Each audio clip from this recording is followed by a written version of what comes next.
So good morning to all of you. Let me first explain to you the essence of this new initiative on the part of our institute. As all of you know, in the civil service examination, especially in the mains examination, answer writing is the most important part of your preparation. If we divide your preparation into different parts, first part is related to gaining new information. Second part is about analyzing the information.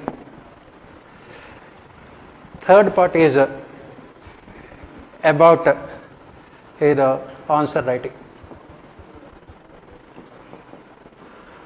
What we can see among the UPSC aspirants over the years is that they are very good with this one, thanks to the availability of so much of material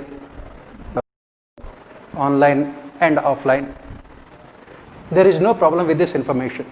There is no problem with the first part. Second part, they face difficulty, because when you read so many articles in newspapers, when you look into so many opinions in newspapers about the same concept, it becomes almost difficult for them to know what is right and what is wrong. And the third one is the most important one, answer writing. This is where the most difficult part of your preparation. Why? Because you might have analyzed better, but as an examiner, I would like to see what you have written in the answer sheet, because there is no way I am going to connect with you to know about your opinions and views. This entire communication is what we call one-way communication. So what the most important aspect is how you are going to present your answer, your opinions, your views, your analysis, your presentation. That is the reason why we have taken up this initiative. So you will be writing at least minimum 80 answers in the next 3 months or so. I am saying it is, I am putting it minimum in the next 3 months or so, covering different parts of GS. And what I will be doing on my part is, I will be giving you the correct analysis about how to write answers.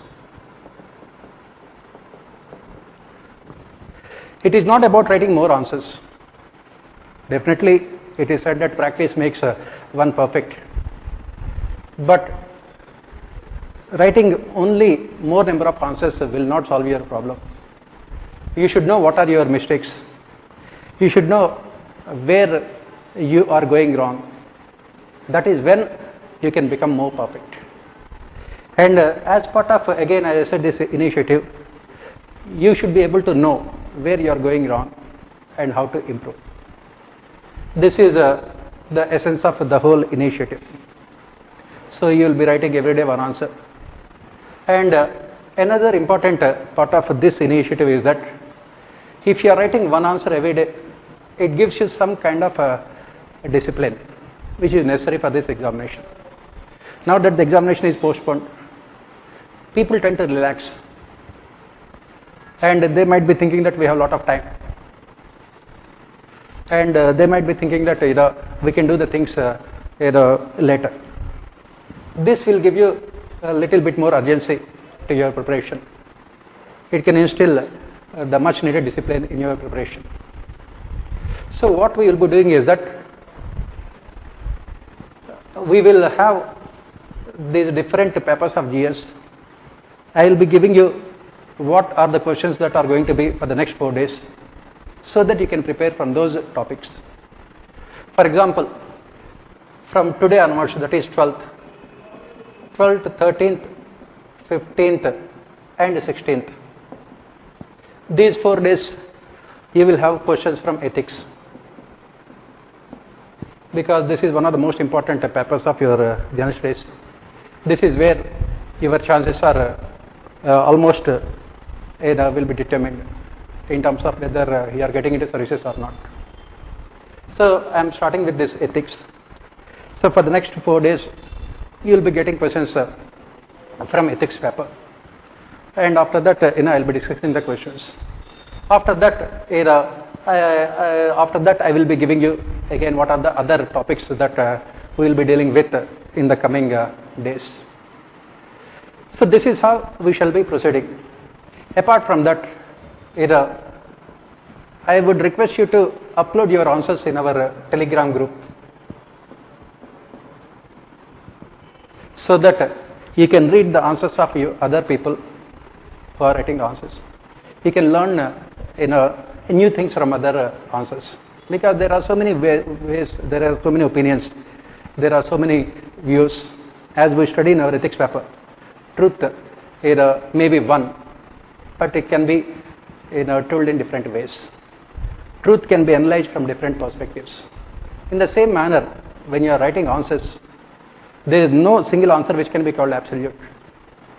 Every person can have his own opinion analysis, and when you are reading the other answers, you will be developing you will be expanding your horizons, you will be developing a better analysis also.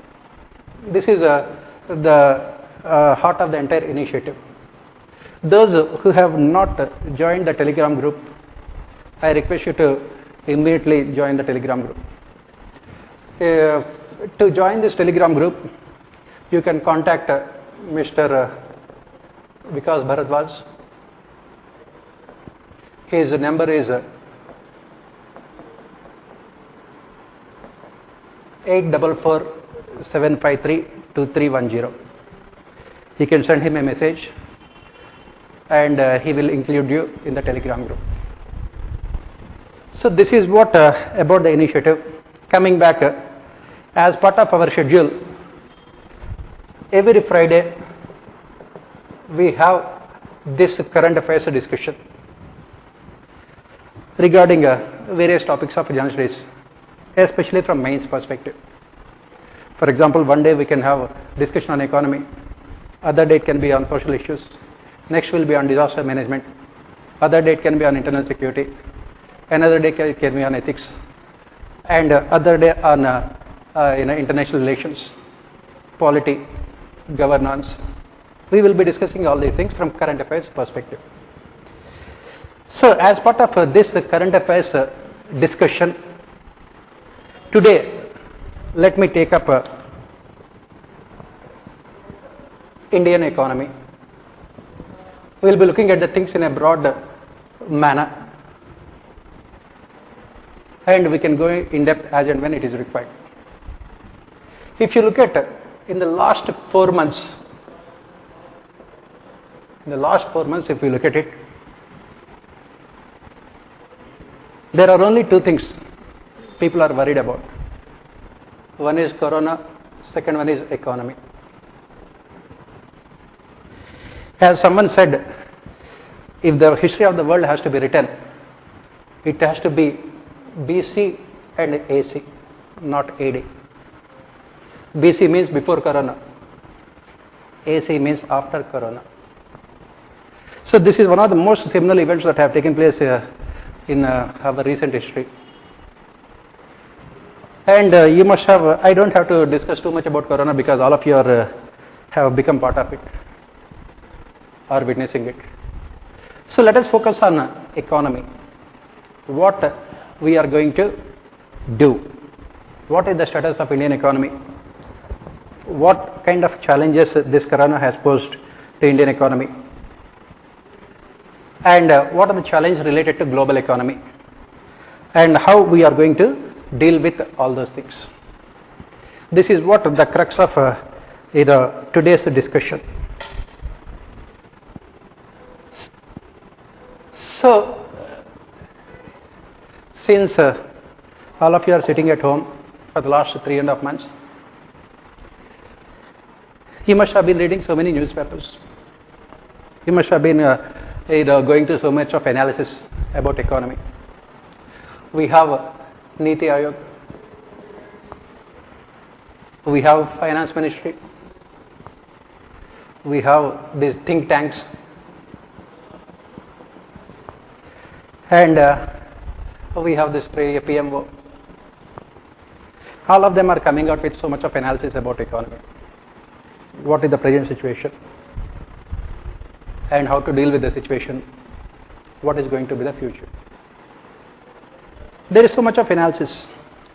There is so much of, there is glut of information in the market. So how to separate the wheat from chaff? This is what we must be looking at. And most importantly, you should know what is important from examination point of view. Because in our tendency, because of uncertainty, related to the preparation for this examination, because of the insecurity involved in the whole process, we tend to overread, and that can be problematic also.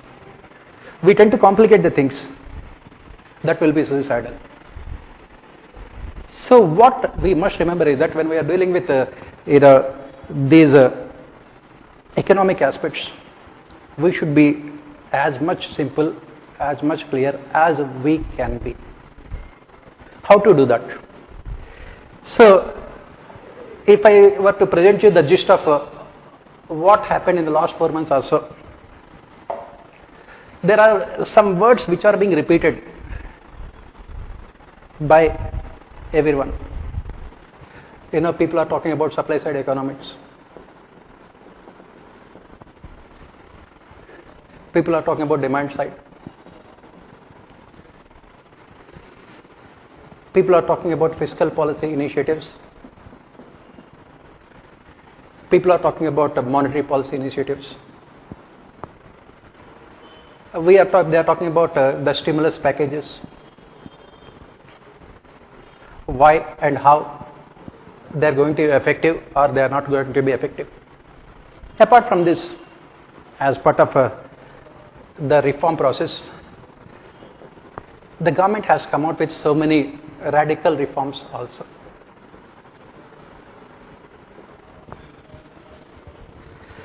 So let us try to understand all these things, all these concepts in a very simple manner. Then either we can come to what are these packages and how effective they are going to be. Let us try to look at those who are familiar with economics. I am talking about the theoretical aspects of economics. There is always either two dimensions to it. What is called supply and demand.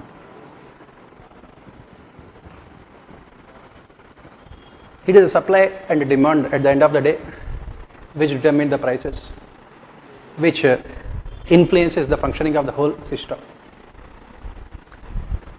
And both of them are interrelated. Both of them are interrelated. Let us try to understand what is this one. To understand this, we have to go back to one of very famous classical economists, J.B. Say, John Baptist Say. He had come out with a very popular economic theory. He has explained it in a very simple one single sentence. He said that supply creates its own demand. Please remember, this is very, very significant. This is a very, very significant from the perspective of the economic stimulus package announced by the government of India, which is worth 20 lakh crores. This economic stimulus package announced by the government of India is based on this principle. John Baptist said, supply creates its own demand. So what do we mean by this? What do we understand by this? It means that if we concentrate on the supply side of economy, automatically demand will be generated. So we don't have to do anything special as such to create additional demand. Supply will itself create additional demand. For those who are not too much familiar with economics, it looks difficult to understand. So let us try to simplify it further. What do we mean by supply? It means concentrating on the production side. It means increasing the output. It means increasing the output. So, what does it mean? For example, let us assume that the government, in order to revive the economy, like what the present government is planning to do, is focusing on this supply side. How will the government do that? By giving incentives to producers. By giving incentives to producers. How to give incentives to producers? What kind of incentives? Make land available to them at cheaper rates. Ensure that labor is also available at competitive rates. Ensure that technology is also available to them. Technology and capital is available to them. Ensure that the interest rates are very less so that the cost of production will come down. Cost of production will come down. When you are doing all these things, what says law of market says is that when land is freely available, as an entrepreneur, if I am starting a factory or an industry, I require land. So if the land is available to me, then what will I do? I will buy the land without any hassles, without any problems. And if it is less, the prices are less, it makes my job much more easier. Similarly, labor. If you happen to see recently some of the state governments, the move has also been criticized by various economists also, that's a different thing. They have announced changes to their labor laws.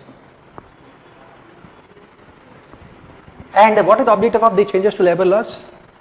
To make it flexible, to make it easier, to make it profitable for the industrialist to employ labor. Similarly, this technology and capital, government, what the government can do is, government can reduce the import duties on technology.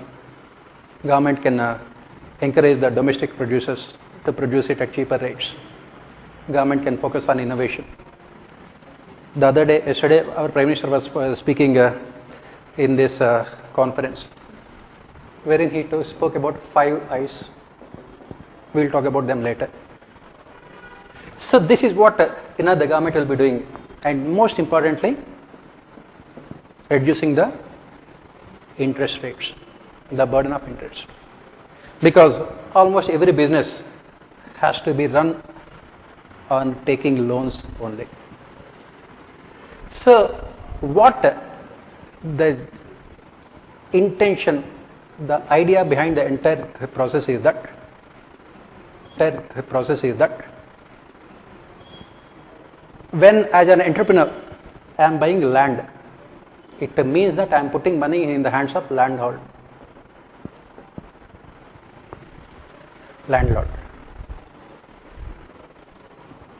I am employing labor. It means that I am paying wages to laborers. I am buying technology and capital. It means that I am creating demand for their products. So what happens when all these sections receive income? They will demand more goods and services. When they demand more goods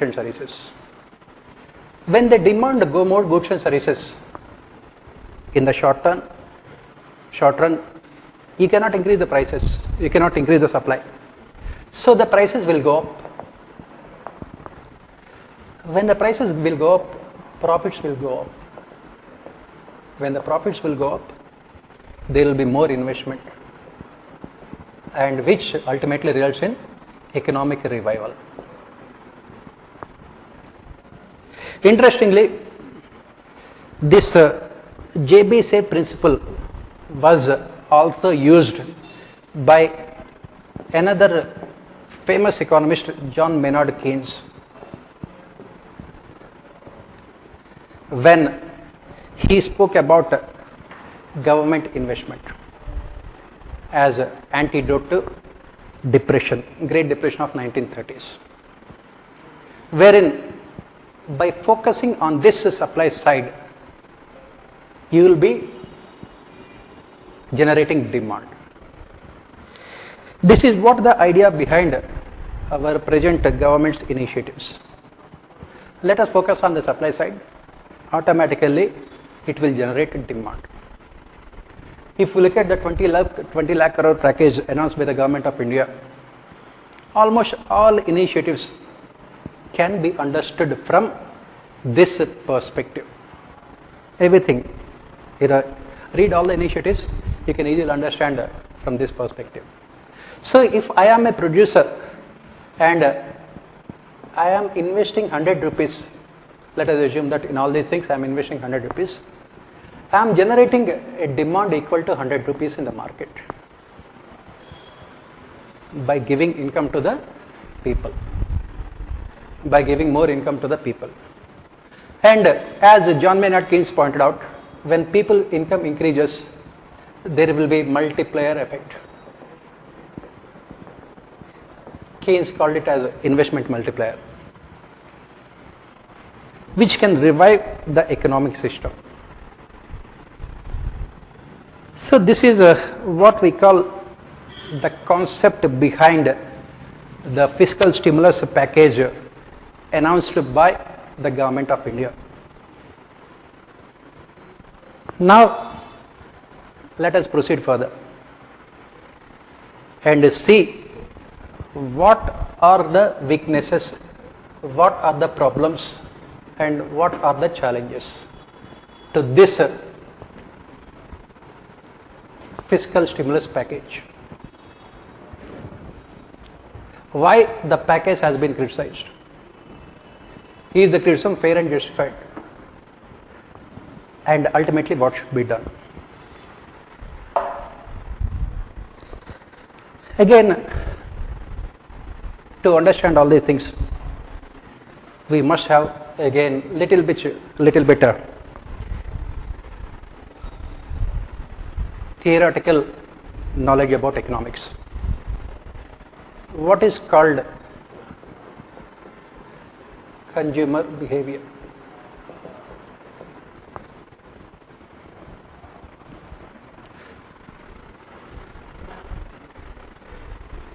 What is called consumer behavior? In economics,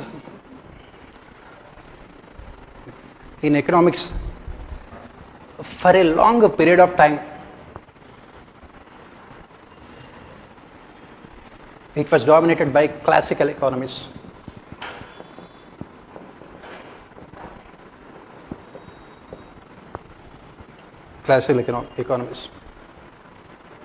And these classical economists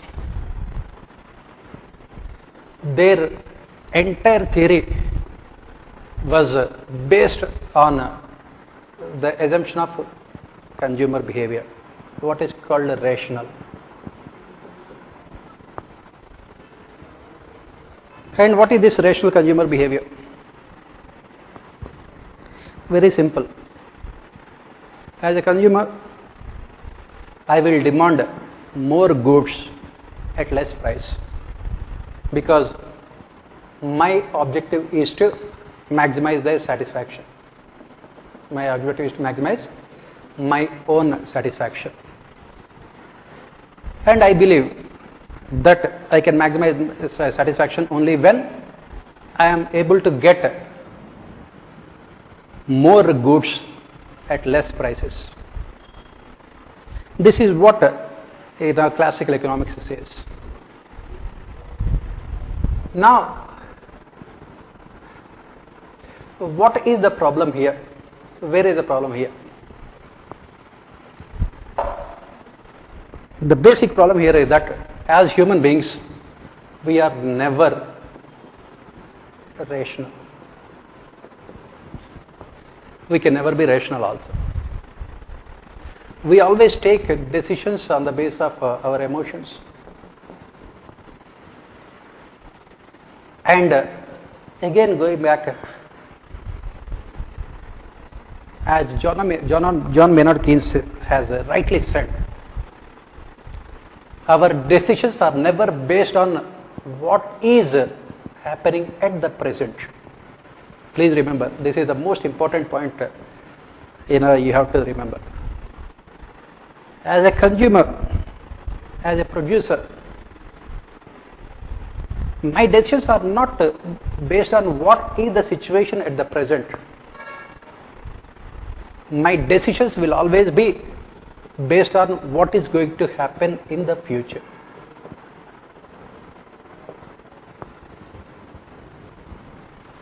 What is going to happen in the future? Say, what will happen after 1 month, after 2 months, after 6 months, after 1 year. So, as a consumer, all my decisions will be about what is going to happen in the future. In the same manner, a producer also will be doing the same thing. A producer also will be basing all his decisions only on what is going to happen in the future. If this is the case, then what is the problem? What is the problem? There is no problem except that we don't know anything about the future.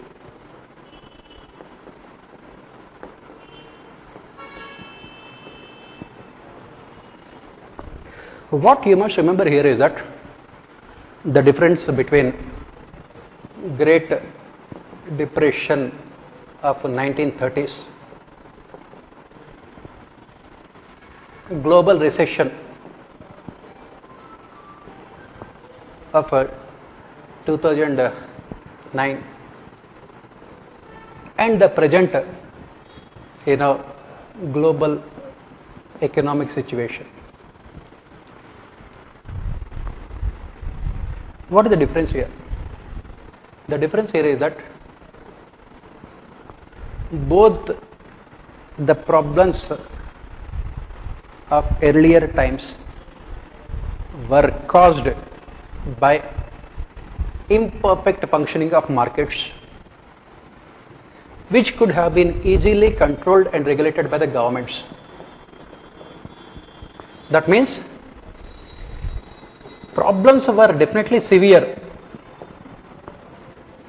Nobody can say that problems were not severe, but the solutions were also easy. That means the solutions are in the hands of the governments, markets, global institutions, and everyone else.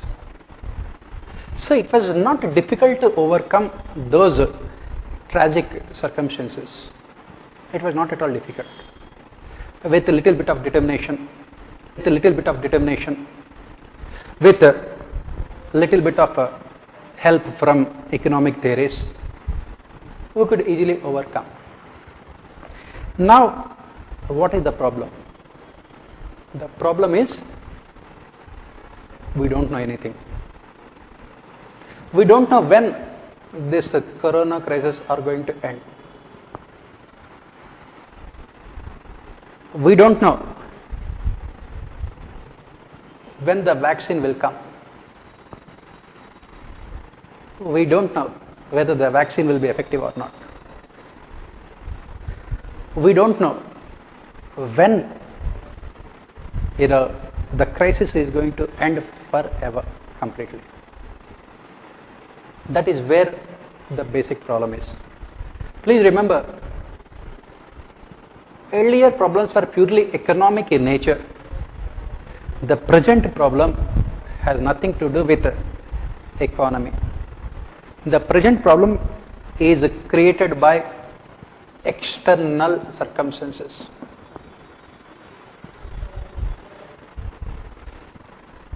Over which the governments, markets, institutions have absolutely no control. It is created by external circumstances. But it is having a huge adverse impact on functioning of economic systems. Under these circumstances, whatever the countries around the world do to overcome the economic crisis, whatever the policies they come out with, stimulus packages and fiscal policy measures, monetary policy measures, stimulus packages, all these things, they are mostly what we call trial and error methods only. Experiments. They are mostly what we call trial and error methods only. So we cannot blame the governments for coming out with policies, because they don't know what is going to be the outcome of the policies. Why? Because, as I said, external circumstances for which we don't have any control. Continuing with this,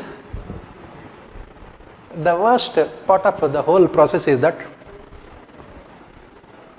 this corona crisis, they are only getting more complicated. It has changed so many, this corona has changed itself in the last few months in different parts of the world. And it is different from other viruses that had hit the world, where it is SARS, Ebola, AIDS, everything else, because their impact was limited. Whereas it can spread very easily. Mortality rates might be very less, but the spread of the virus is very fast, dangerous. So the countries around the world, they have to fight on two fronts. One is health, second one is economy. Unfortunately, this health requires economy. Health requires economy. Health infrastructure can be improved only when your economy is progressing. So this is the present situation. As I said, please try to understand the difference between what it was earlier, the economic crisis, and what is the problem with this present economic crisis. So proceeding further, now we have seen all the problems and everything else. Proceeding further, let us look at the responses of different countries around the world.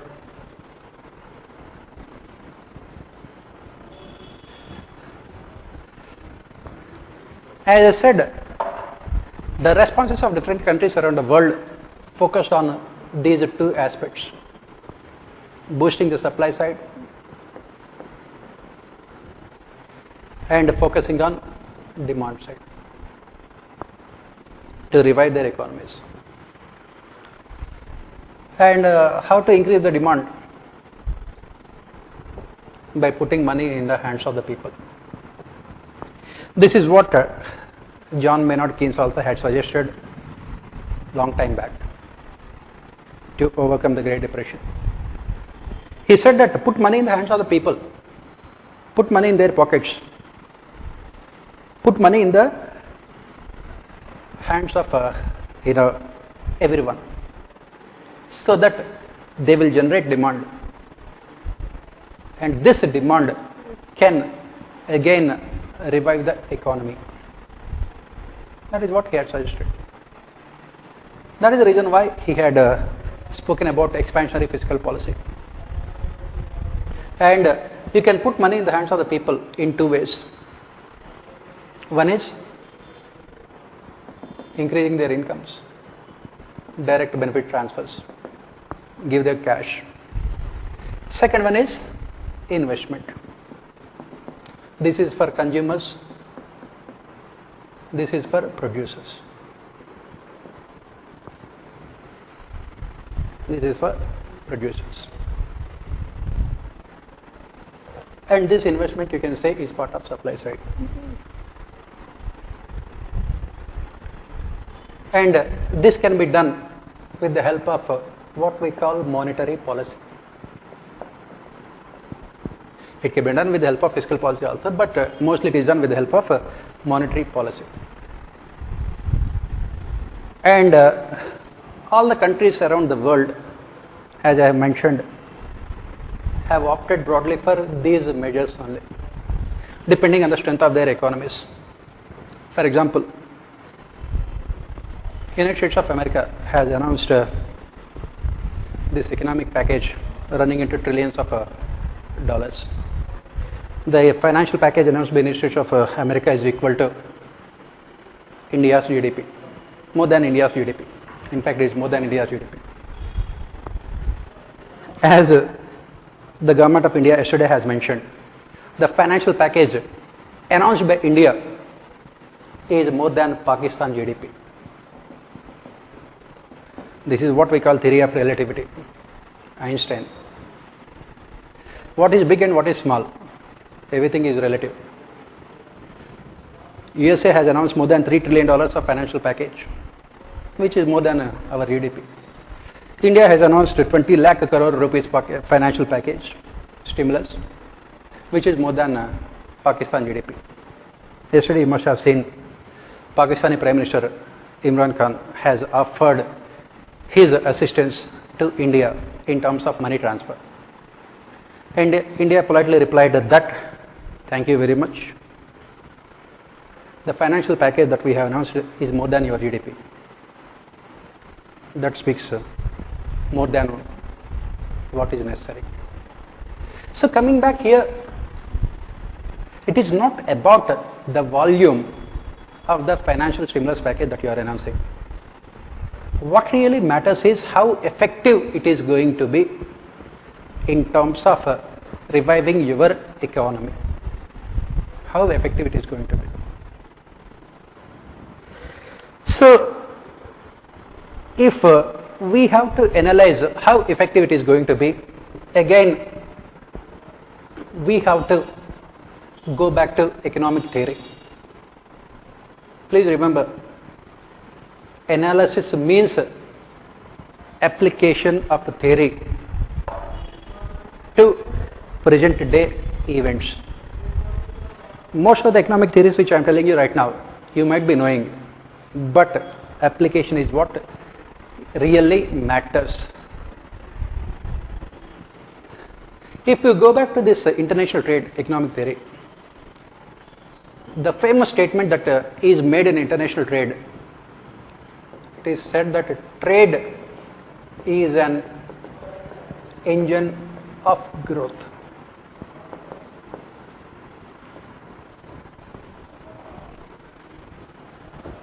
What it means?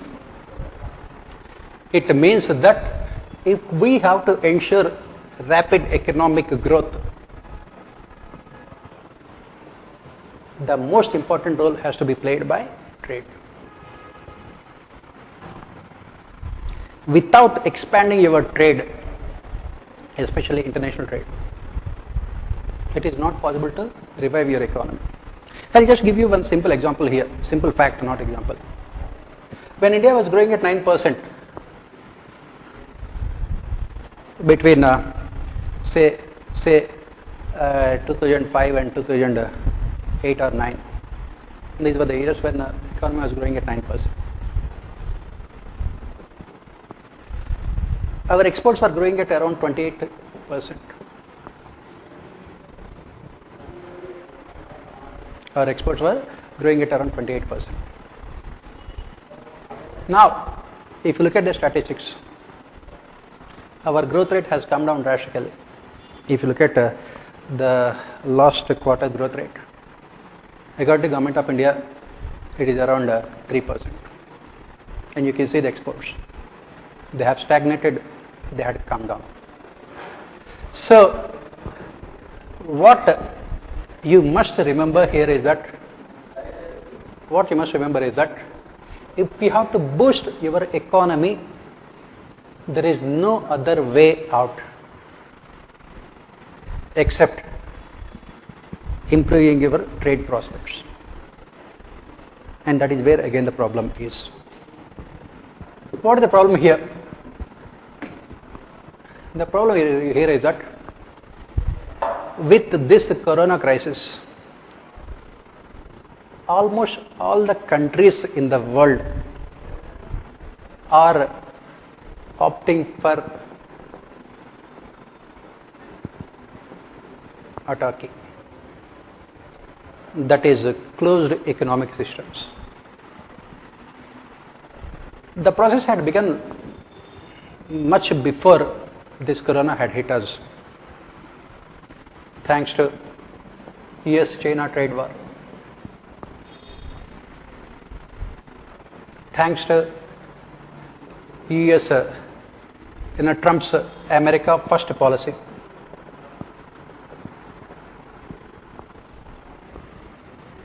America first and world last, not LAST, LOST. So what happened? Automatically the volume of global trade has come down even before corona. Now with corona, the problem has accentuated further. So under these circumstances, if India has to revive itself in the immediate short term, or in the medium term, or in the long term, global economic conditions must change for better.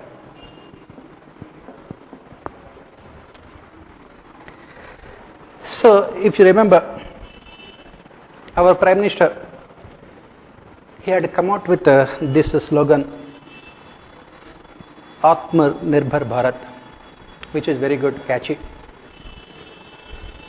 In fact, if you look at the entire economic history of India since independence, what you can say is that it is more about politics than economics. That is, successive prime ministers have used economy as a tool to win elections and retain power than focusing truly on improving the economic systems. Only one prime minister has done it, and he had lost elections immediately. P.V. Narasimha Rao, 1991. He introduced economic reforms. So that's a different thing. So when our Prime Minister talks about Atmanirbhar Bharat, if we loosely translate that into English, self-reliance. So let us try to understand what is this and how can we link it to this economic revival and global economic conditions. Let us try to understand these things in a little bit more, as I said, simpler manner. When we opted for socialism and autarky immediately after independence, one of the goals of government was what it was known as self-sufficiency. Self-sufficiency. What is this self-sufficiency and how It is different from the self-reliance that our Prime Minister is talking about now.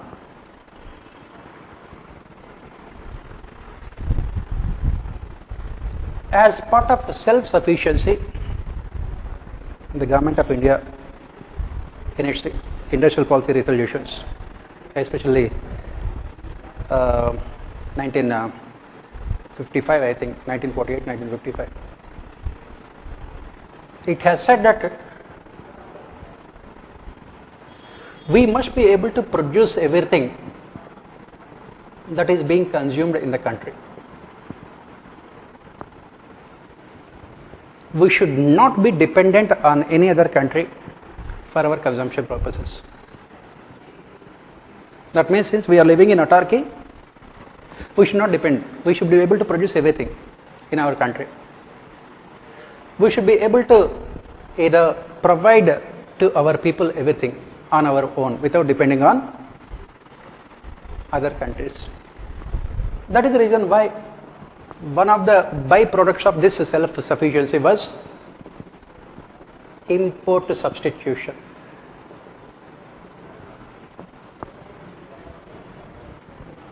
So as part of this, we imposed a huge amount of tariffs on imports to discourage those imports.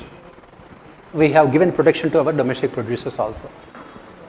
Of course, this policy was a spectacular failure. Country had become more dependent. That's a different thing, because as I said, it is the politics that dominates economics in our country, unfortunately. Now coming back, what is this self-reliance? And what is the key difference here? So some time back, I think a few days back, Niti Aayog CEO, he had written an article and he said that this self-reliance is different. What is the difference here he was talking about? He said that when we are talking about self-reliant, we have to become something like China. That is, we should be able to produce cheap and quality products so that we would be able to make best use of the global economic conditions by expanding our exports. Why this statement was made? Why? Because after this corona, almost every country in the world started looking at China as the major culprit, main villain, which it is. So it is believed that most of the MNCs that are operating from China will go out of this country and look for better destinations. As part of this Atmanirbhar Bharat project, the government believes that India has the necessary capability to attract those MNCs and in the process benefit out of these developments. That is the essence of what we call self-reliance. And it is the difference between self-reliance and self-sufficiency. Self-sufficiency is only complete autarky. Self-reliance is about making best use of globalization. As we study, it is about think globally and act locally, focusing on local strengths, exploiting them. So this is what. Now, as I said earlier, this is closely linked to the global economic conditions. Unfortunately, what are the global economic conditions? Global economic conditions are such that countries around the world at present are moving more towards protectionism. Under these circumstances, is it possible for us to expand our trade like what China had done between 1990 and 2018? That is one question our policymakers will have to take into consideration. In the immediate short term, the answer is an emphatic no. The government realizes this also. That is the reason why this Atmanirbhar Bharat or self-reliant India is a mostly medium and long-term economic policy. So proceeding further,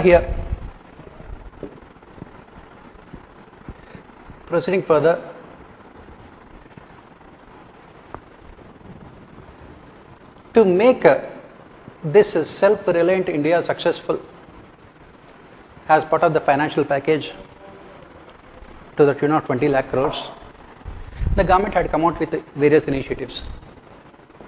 The government has said that land bank, because to set up industries you require land. The government had said that it had identified thousands of hectares of land which can be made easily available to the industries.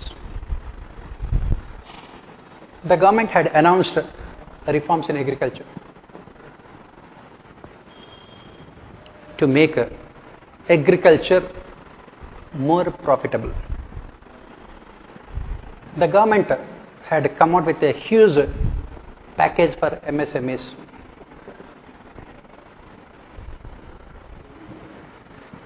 The government had eased norms related to FDA to attract more FDA. The government is focusing on reforming labor laws.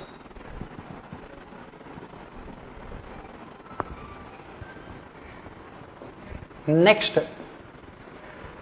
the government also focusing on increasing revenues by disinvesting from public sector enterprises so that money can be used to finance infrastructure, education and health. And then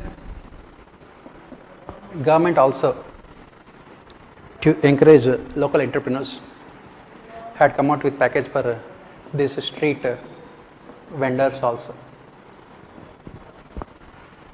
Around 50 lakh street vendors will be given 50,000 rupees each loan. Like this.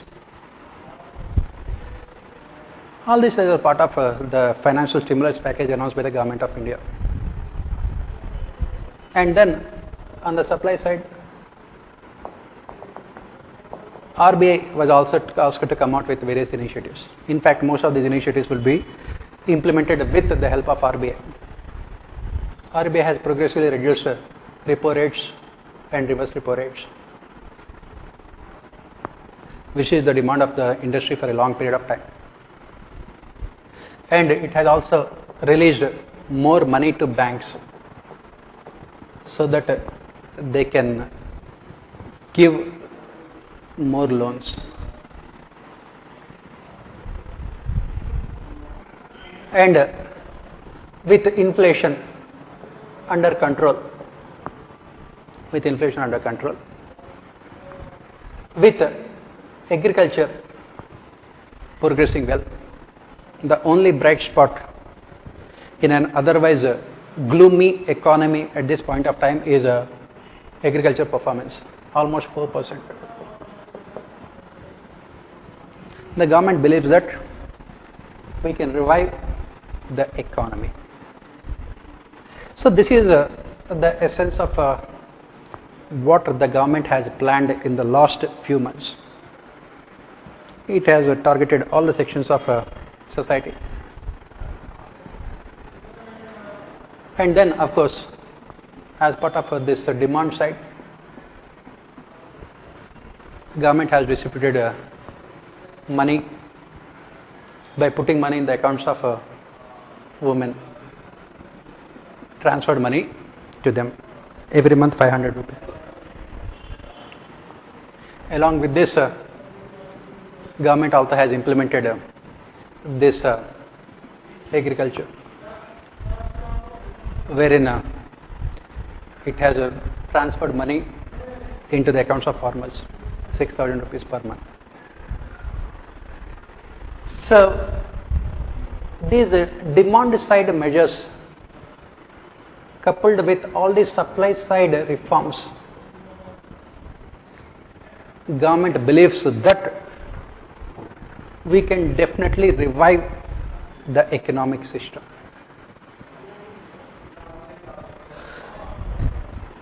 So the question that is in front of us is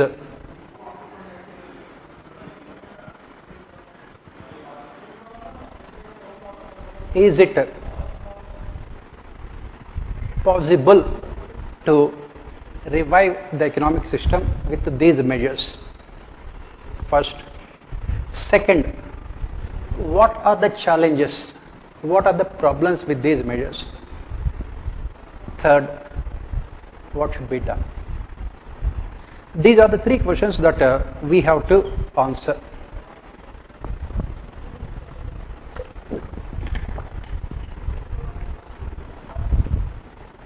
As I said, let us try to look at all these things again from the perspective of a common man. This is what we say. Policy makers always require common sense, but not wisdom or intelligence. Let us see,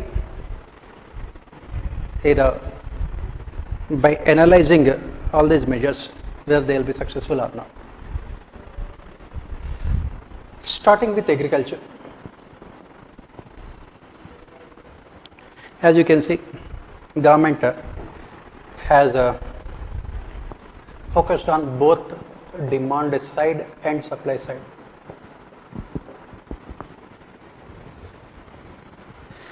As part of, I think, I don't exactly remember the schemes. Our Prime Minister has a habit of announcing one scheme a day. Since all of you are preparing for UPSC examination, you have no option but to remember all the schemes.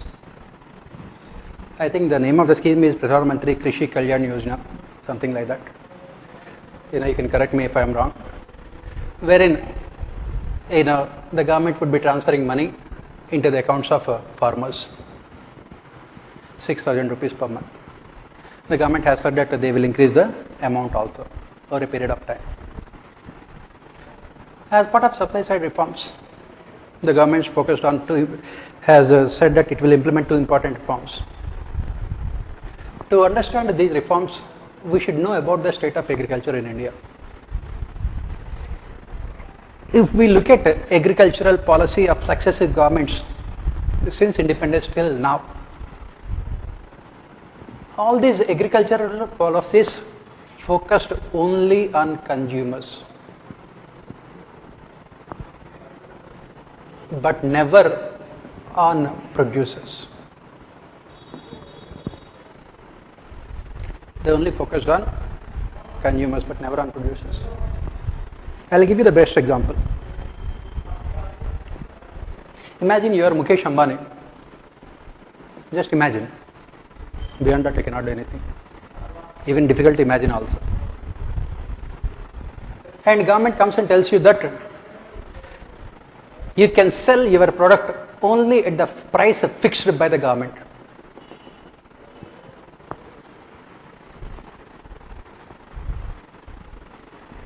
Government will come and tell you that you can sell your product only at the place decided by the government.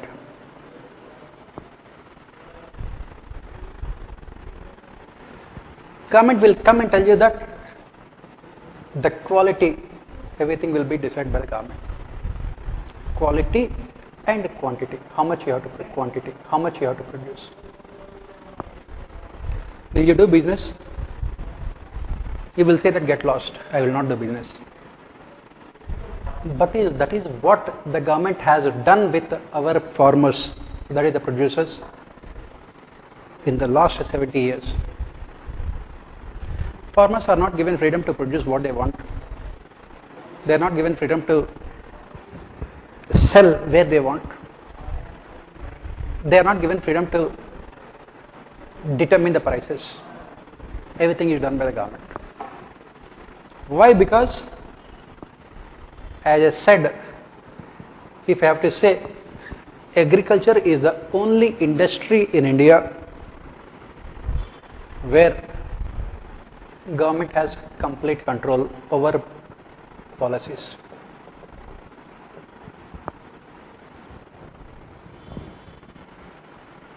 Why? Because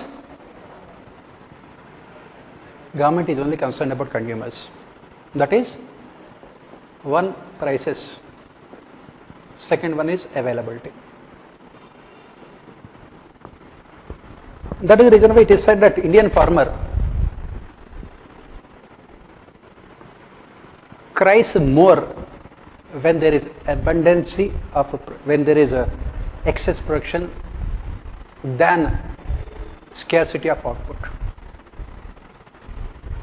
Why? Because excess production means that government will not buy his product. It means that he does not have any capacity to store his product. It means that he cannot export his product. It means that he cannot determine the price of the product. So Indian farmer, whether it is scarcity or glut, he only suffers. As part of the recent changes announced by the Agriculture Ministry, the focus of agriculture policy of the government has shifted from consumer to producer. The focus is more on increasing the income because output is already there. The focus is more on making agriculture profitable to farmers than on fixing the prices and controlling the output. Why this change has happened? This change has happened because of two reasons. One, consumers in India, their purchasing power has increased considerably over a period of time.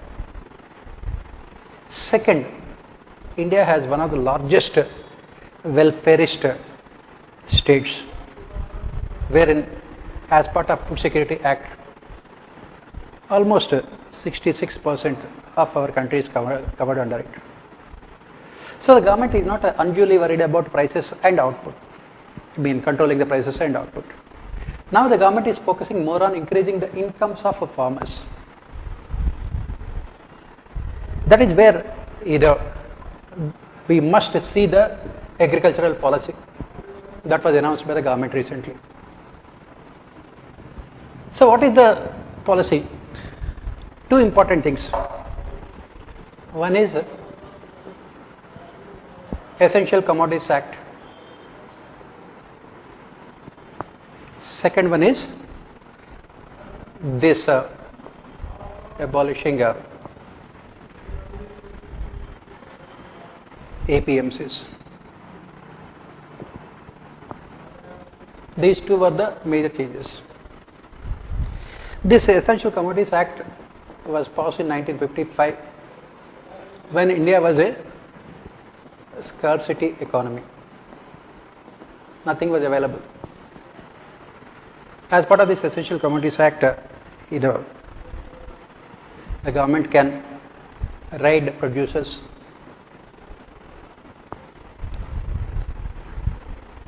they can arrest them, they can take criminal conduct criminal proceedings against them. Hoarding, black marketing, all of them were banned. The objective is to ensure continuous supply of goods and at reasonable prices. Now, when we talk about these essential commodities, we can divide them into two parts. One is perishables, second one is non-perishables. Perishables, as you know, as the name itself indicates, their lifetime is only 24 hours, 48 hours, maximum 72 hours, like milk, vegetables, fruits. Non-perishables, durables.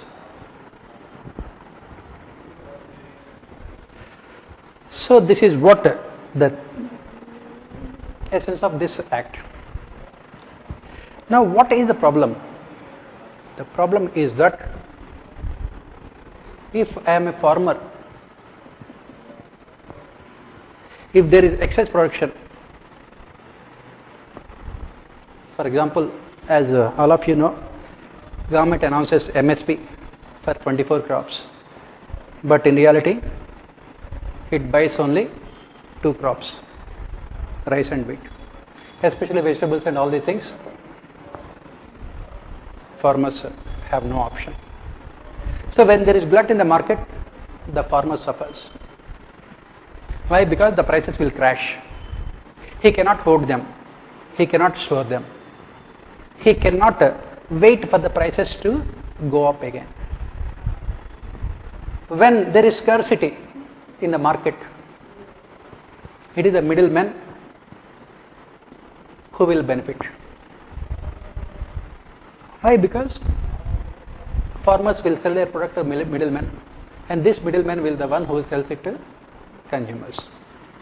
Either way, farmers never benefited out of this. Did the consumers benefit? Not at all. Why? Because the prices kept on fluctuating.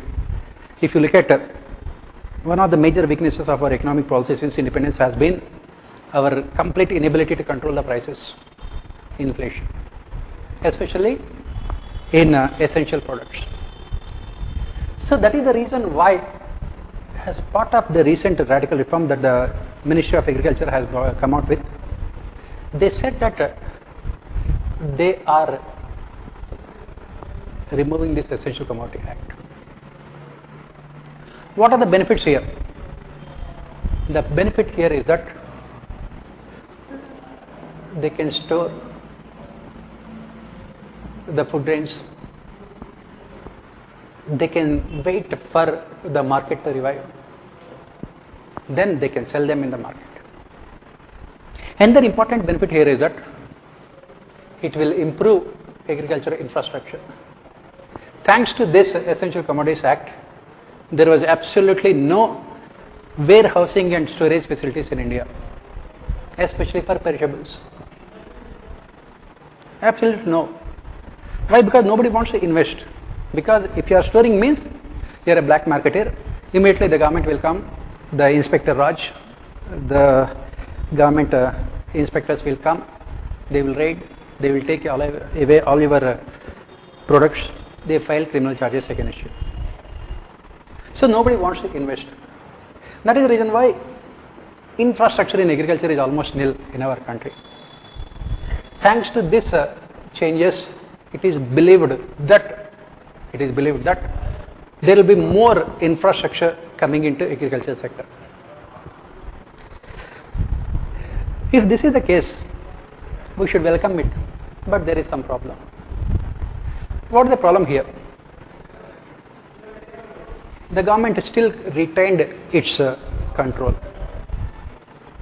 How? Government has said that it will take average prices of these products over a period of 5 years, and the present prices are 50% more than the average prices, then the government can again impose the limits. This is where the problem. In case of non-perishables, it is 100%.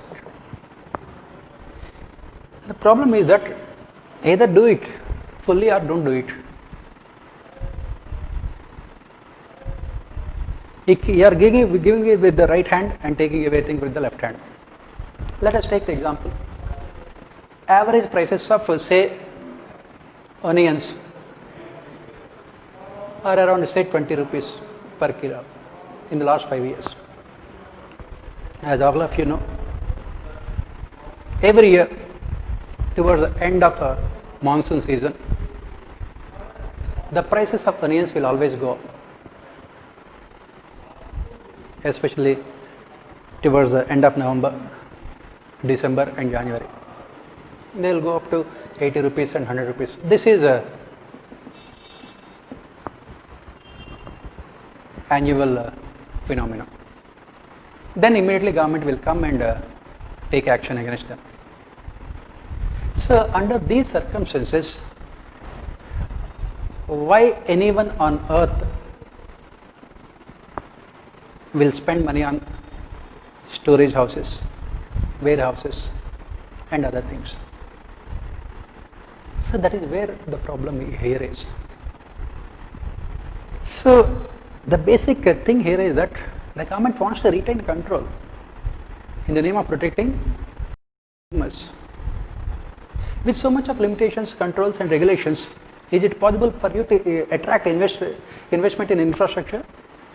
That is one big question that we have to answer. Why? Because this is, as I said, we call them as top: tomatoes, onions and potatoes. They keep on fluctuating. Why? Because they are seasonal. If you try to impose restrictions saying that if it is more than 50%, then we will again use our powers, nobody will come and invest. The government has to look at this one. Next one is these APMCs.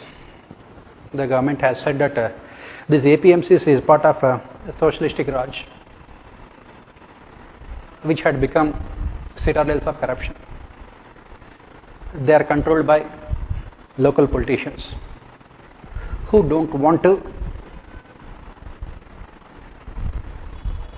wants to make sure that farmers would be the last beneficiaries of these initiatives. Now the government has said that now farmers can sell their product anywhere else in the country. He can fix the price also. He can find out his buyers also. Very good initiative on paper. But the difficult thing is implementing in reality. Why? As you know, agriculture is part of the state subject. Every state has its own APMC Acts. Most importantly, they are all controlled by politicians. For farmers to benefit really out of this radical reform,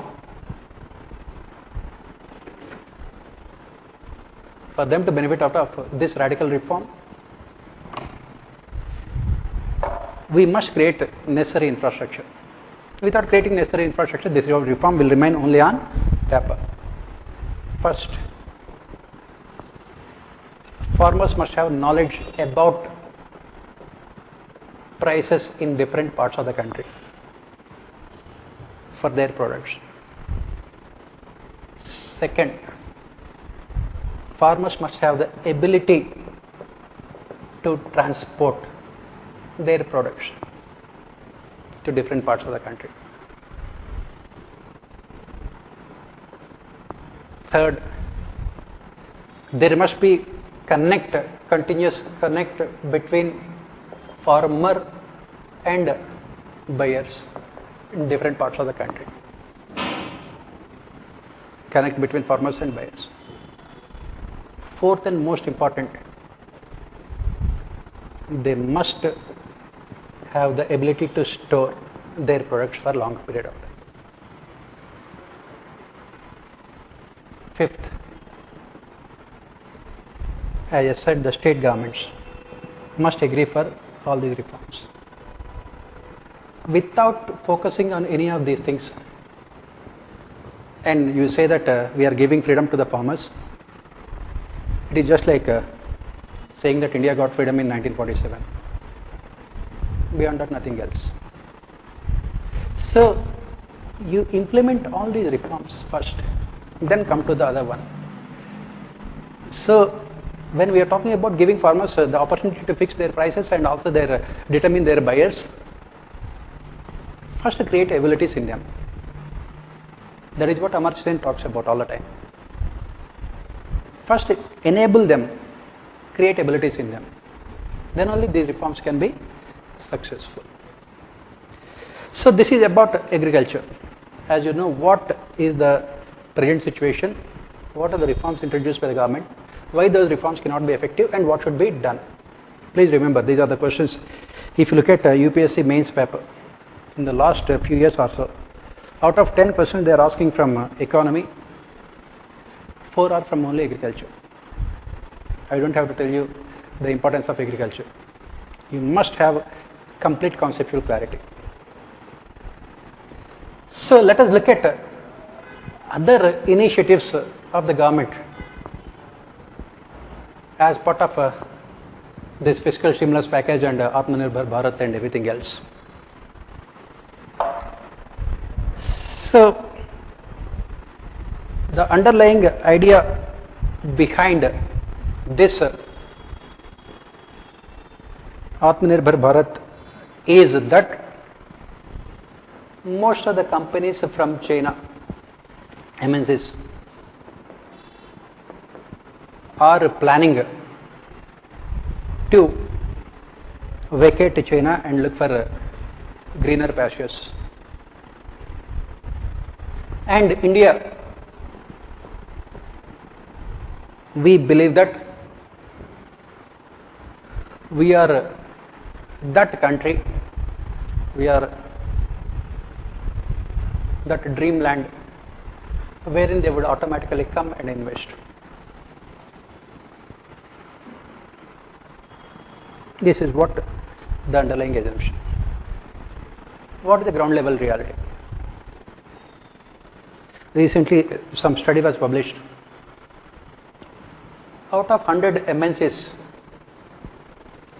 this is only some case study that was done,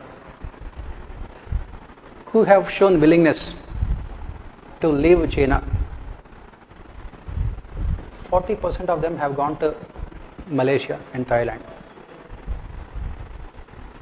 India was attracting only 4% of them. Their first preference is only 4%. You can imagine how difficult it would be for us to make Atmanirbhar Bharat successful. Before this Atmanirbhar Bharat, our Prime Minister had come out with another slogan, Make in India. This Atmanirbhar Bharat is an extension of Make in India only. So what is the problem here? The problem here is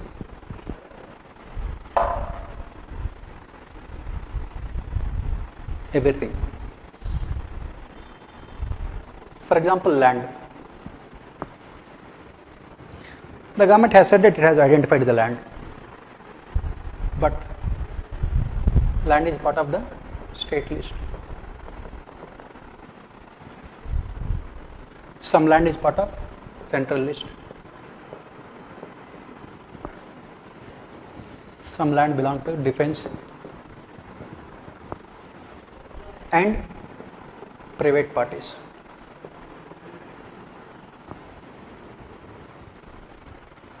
So I am a foreign investor and I am coming and I want to acquire land. The moment I acquire land, anyone can approach judiciary, file a PAL, saying that my land was encroached.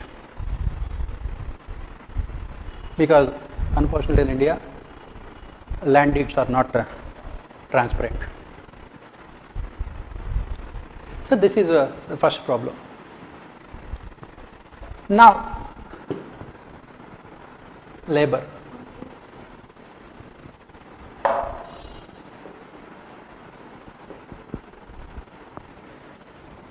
1948 Minimum Wages Act and other labor laws.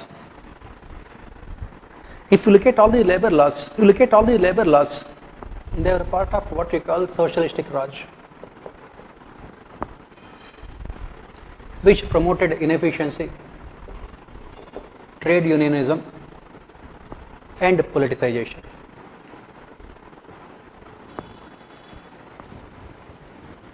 Labor reforms we are yet to implement. Some time back, the government of India had taken up the initiative of implementing labor reforms. The bill was brought in Parliament also. Unfortunately, the discussion did not take place. It is going on right now. Some other state governments recently, you must have seen, Uttar Pradesh and Rajasthan, had come out with some labor reforms which have been severely criticized. Why? Because even though they were called labor reforms, they were anti-labor, in the sense that you are giving more powers to the industrialists to exploit labor. And most importantly, if you look at the basic problem, migrant labor, nobody is addressing them. Labor in India don't have any financial security, physical security, health, and access to basic needs of life. They are the most completely forgotten. And more importantly, the notion that India has cheap labor, we have to rethink about this. Why? Because with cost of living increasing by day, you have to increase the wages also, the minimum wages.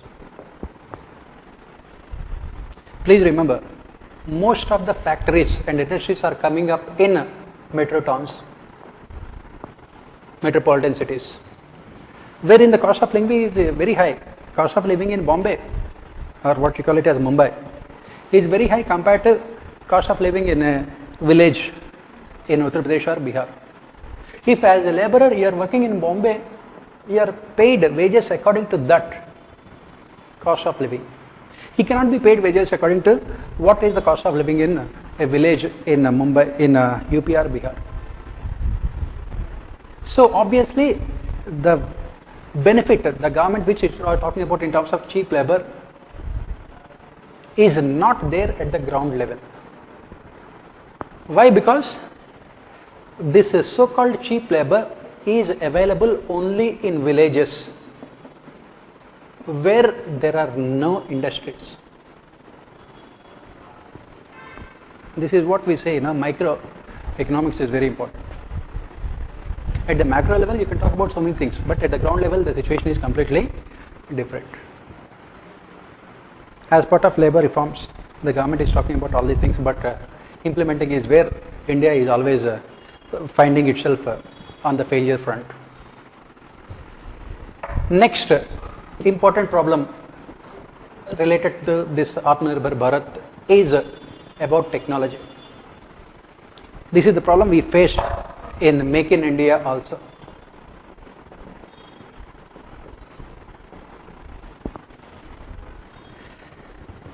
As we have mentioned some time back, self-reliance is different from self-sufficiency. As part of self-reliant, what we are saying is that we are willing to import the necessary technology and capital, but the production will be done here. Very good idea, whose time is yet to come in India. Why? Because the present government, if you look at the economic policies of the present government in the past few years, they are doing exactly opposite. What? They have increased customs duties on imports. And you will be surprised to know that the custom duties on imports on certain products now are almost equal to what it was before 1991.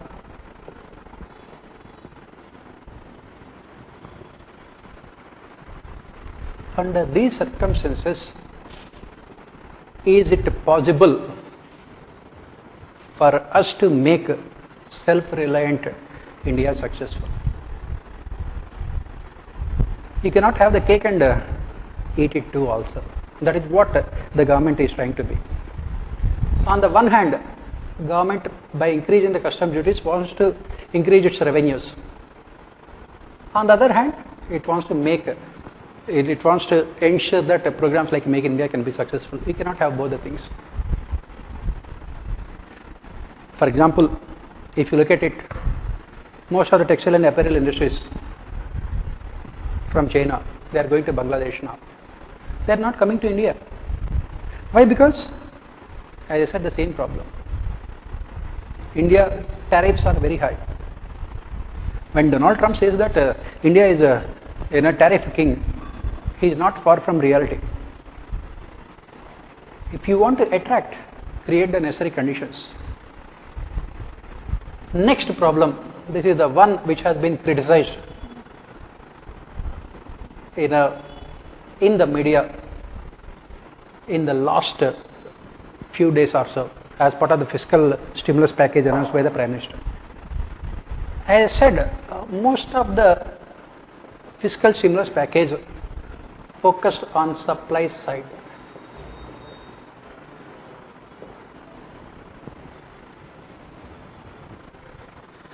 What is this here? What is the problem here? So the government says that we have Reserve Bank of India, which will be liberal in giving financial assistance to commercial banks. Who will be liberal in providing loans to producers, both big and small. Please remember the chain of events here. Then these producers and both big and small, they will be getting cheap credit because RBI reduced repo rate and reverse repo rate. And with this cheap credit, they will employ people, they will buy raw material, buy capital, and this will create additional demand in the market. As we have studied some time back, Say's law of markets, supply creating its own demand. This is the entire idea behind this 20 lakh crore economic stimulus package announced by the government.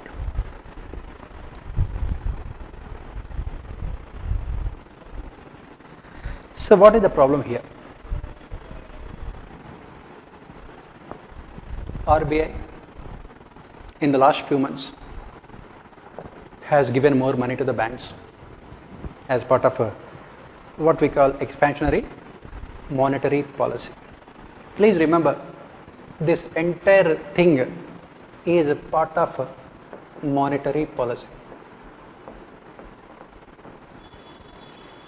Here in this entire chain of events, we don't see any direct government intervention.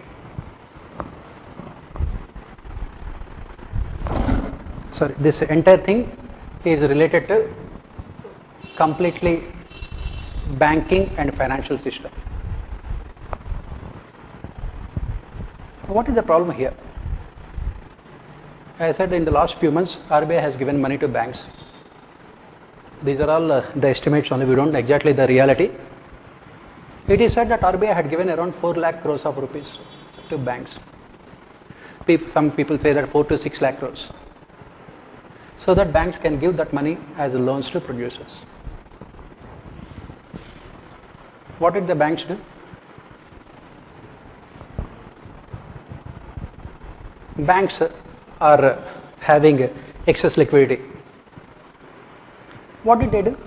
They have rerouted the money to RBI. 8 lakh crores. RBI has given them 4 to 6 lakh crores, and banks have again put the money with the RBI again. One of the important functions of RBI if you have studied RBI, is banker's bank. That means I am a commercial bank and I am having excess liquidity with me. I don't know what to do with that money. If I keep that money with myself, I don't get anything. So I will put that money with the RBI, saying that keep it with you for 10 days, 15 days, and give me some interest rate, which I call it as these reverse repo rates. So banks have taken that money and put it again with the RBI only. Why? Because there is no demand. There is no demand. That is where it comes. As a producer, now if I consider myself as a producer, I will take loans. When do I take loans? Please remember, all these questions were asked in your prelims also, economy. As a producer, as an investor, I will take loans only when there is a demand for my products. I won't take loans because rate of interest is low.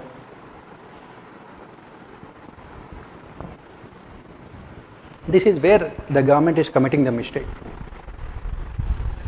Government is assuming that since the rate of interest is very less, since banks are willing to give liberal loans, automatically they will take loans. But in reality, this is not the case. As a producer, when I have excess liquidity with me, as a producer, when I have unsold stock with me, what is called inventories, why would I take fresh loans? When I don't take loans, even if the credit is cheap, I will not employ people. There will not be any demand. This is where the problem with the fiscal stimulus package. Why? Because this supply side economics can be successful only in the medium and long term. Please remember, supply side economics can be only successful in the medium and long term. If you want short term benefits, short term immediate changes, it has to be through what is called demand side economics.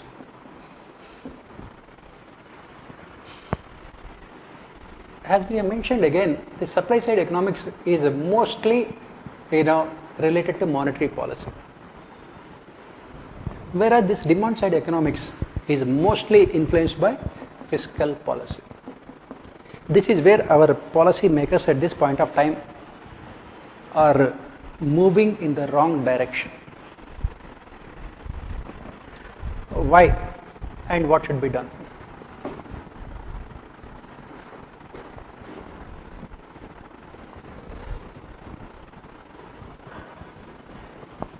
So we have mentioned earlier, we are facing a highly uncertain future. Every business in the country has collapsed. Every business in the country has collapsed except politics. This is evergreen. You can see in Gujarat and Rajasthan, MLAs are again brought and sold. For politics, there is no depression. They are evergreen as long as we have political parties in the country. Except politics, every business in the country has collapsed. And worryingly, their expectations about the future are highly depressing in nature.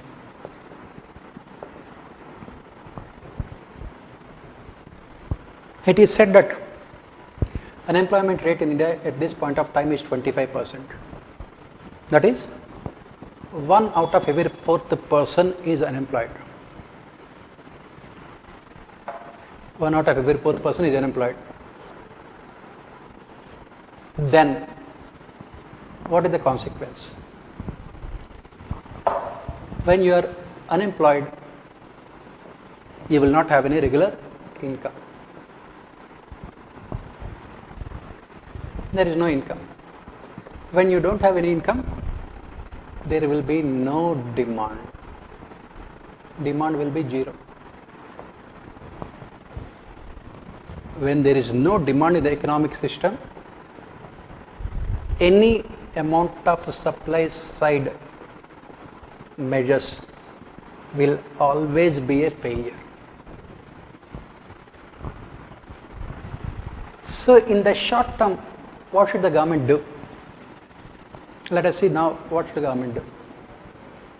Government has no option but to focus on generating demand. How to generate this demand? Can the government create employment immediately? Not at all. When you could not create employment in the last 70 years, where is the question of generating employment in the next 2 months? It is a pipe dream. It cannot do. Then what is the solution? Put income in the hands of the people. Keynes. Put money in the pockets of the people. How to put money in the pockets of people? As the government has done, these all those women who have received 500 rupees per month, make it 5,000 rupees per month. Give them 5,000 rupees per month for the next 4 months. Second, farmers, instead of 6,000 rupees, give them 12,000 rupees.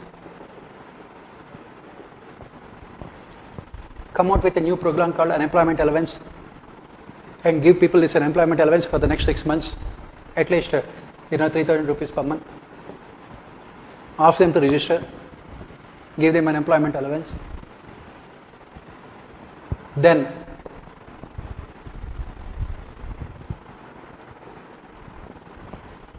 create real income in the hands of people. How? By reducing oil prices. Very important measure. When the global crude prices have reached zero almost, still in India there is not even a reduction of a single paise in the prices of petroleum and diesel. If you go by the global crude prices at this point of time, without all the taxes that the government imposes, the price of petroleum and diesel should be in 20s and you are paying 80s. Obviously, when the prices go up, real income in the hands of people will always be coming down. The government does not realize it. The government treats these petrol prices, taxes on these petrol products, as a major source of income, which it should not be doing. Why? Because government collects all the money through taxes and the government thinks that money can be distributed here. There is huge amount of time lag. Today you are collecting, but the distribution will take place after 6 months or 1 year. Instead of that, give that money to the people directly.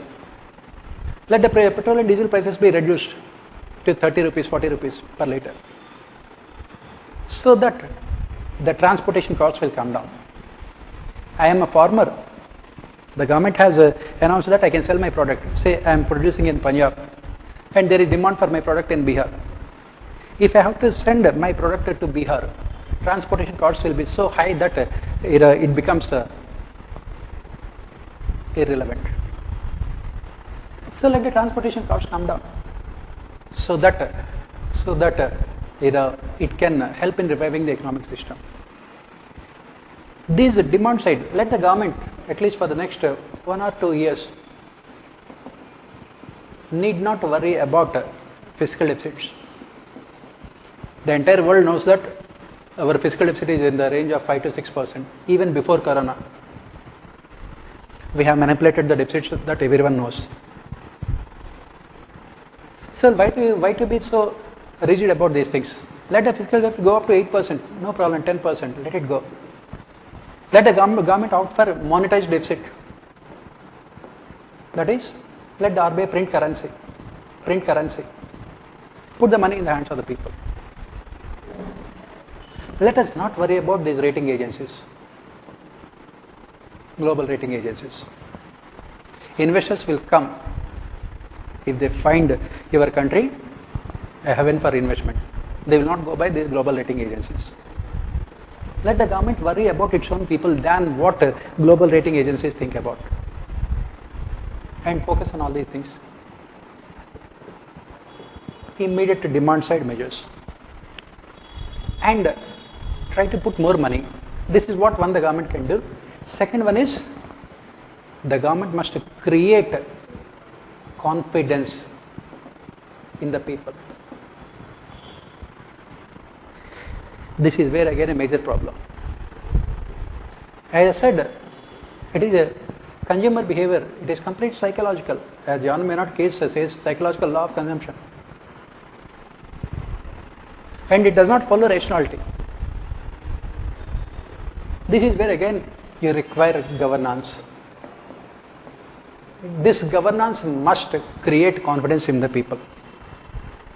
Unfortunately, this is where central and state governments have completely failed again.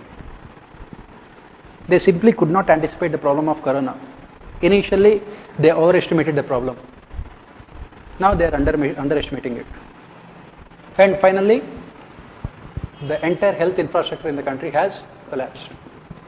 We will talk about health in some other class. Why, how it has collapsed. So the government must be able to instill confidence in the people that their future is safe, that the government will take care of them, that they did not worry about any kind of uncertainty by taking care of them. This is where the government should be focusing on most immediate effective either measures to help all those victims of corona, help all those migrants. What the government do is that government should think from the core of its heart. Don't think from the point of view of a cost benefit analysis. Let the government be more liberal in terms of its spending, taking care of the people, especially corona victims, migrants. Create confidence in them. Automatically economic revival will take place. Economic revival will be the outcome of all these measures. Economic revival cannot be the means to achieve all these things. It will be the outcome. That is what the government has to realize. It's a very long journey. At least the beginning should be made so that ultimately it can help the country in the short as well as long term. So this is the whole analysis about our economy, the stimulus package and everything else. Yesterday, as I said, while talking about our Prime Minister, what we can say is that the intentions are very good, but the problem is implementation. He talked about 5 I's.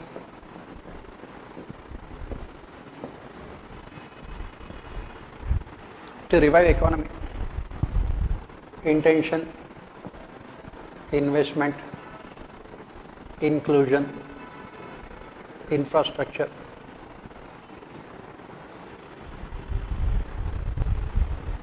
And one more. See, the problem is that we can come out with as many slogans as we want. At the end of the day, you will judge a person or a government on the basis of what it does than on the basis of what it says. That is where the problem. what is required is governance, effective response mechanisms to instill confidence among the stakeholders, and that is where we are lacking now. All these things can be taken care of. So this is about the whole discussion about economy. If you have any doubts, any queries, any questions, you can put it on our Telegram group, or you can put it on NeoStencil. In the next class, I will be clearing all of them. And next Friday, we will be focusing on social issues. The most important one is migration, along with disaster management. Both of them can be asked for essay topics also. You can also study about these things. You can come out with your queries so that I can answer them in the next class. And one more thing, as I mentioned, please go through the articles that I am putting there on Telegram group. If you are reading those articles regularly for your mains, current affairs, everything, the preparation is done. You don't have to read unnecessarily too many things, because in newspapers they come out so many articles which are not necessary at all. For example, if you happen to see international relations, Indo-China, we have seen hundreds of articles, and in the examination you are writing only 150 words. Not worth it, cost benefit analysis. So you don't get unnecessarily emotional about reading everything in the newspapers. I will be putting so only very few of them. Just go through all those articles every day. And then in the last few days, I have asked the students to come out with their opinions, analysis of those articles also. Because reading the article is one thing, understanding and analyzing what are the mistakes, what are the errors in that article from analytical point of view. That also you can do it, and you can post your questions there. And today onwards, as I said, for the next 4 days you will have ethics questions, and we will be meeting again on next Wednesday morning at 11 o'clock to discuss ethics questions. Apart from discussing all those 4 questions, what I will be doing is that I will be giving you analysis of this ethics paper from 2013 till now. This is also I will be doing. So this is how we are going to proceed. As I mentioned, if you have any doubts, you can always post them on the Telegram group. Thank you very much. Best of luck, and take care of your health. That's most important.